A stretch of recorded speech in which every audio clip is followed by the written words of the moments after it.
Boss tries to fire me with fake review. I show HR the receipts. My name is Mark, and for 3 years, I was the rockstar project manager at a high-end consulting firm. My boss, David, loved to call me his right-hand man in public meetings. Mark's the one who really makes the magic happen, he'd say, smiling.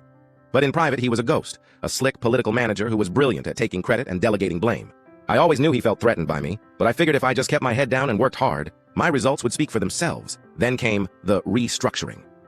The company was promoting a new senior director, a position I had been groomed for. David, it turned out, also wanted the job. That's when he called me in for my annual review. I walked in expecting a promotion. I walked out with a performance improvement plan, a PIP. It was a complete work of fiction. Missed critical deadline on the Titan project, and it read. I hadn't missed it. I had saved it after David ignored it for 3 weeks. Negative client feedback from Apex Industries, a complete lie. The Apex VP had personally emailed David praising my work, an email I was accidentally copied on. Lack of team leadership, it concluded. My team had the highest retention rate in the entire department. It was a setup, a manufactured paper trail to disqualify me from the promotion and, if necessary, get me fired. This just isn't working out, Mark, David said, his face a mask of fake pity. We have to let you go. What David didn't know was that I had started my own performance review on him 6 months prior.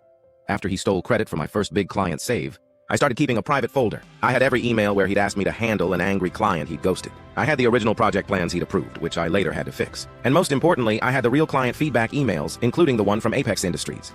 But the real smoking gun? I had a saved recording from a video call 2 weeks ago. In it, he explicitly told me, look, I don't care about the Titan timeline. Just pause it. I need you to fix the budget numbers on my own quarterly report. Make them look good before I present to the board.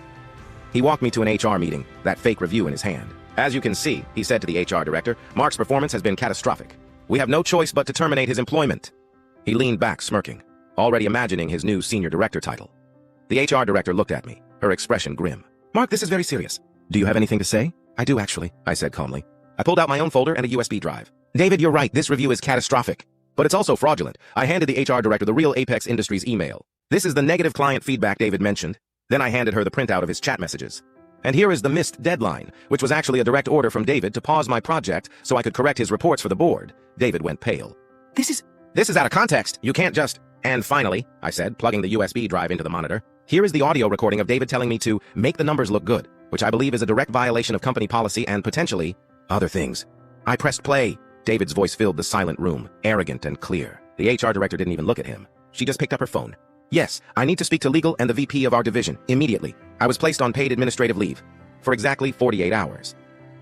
On Wednesday, I got a call from the VP. David was no longer with the company, escorted out by security for falsifying corporate documents and performance reviews. My fabricated review was permanently expunged from my file. And the karma? They offered me the senior director position. My first official act was to use my new authority to approve the promotions for the 3 team members David had been blocking for the last year.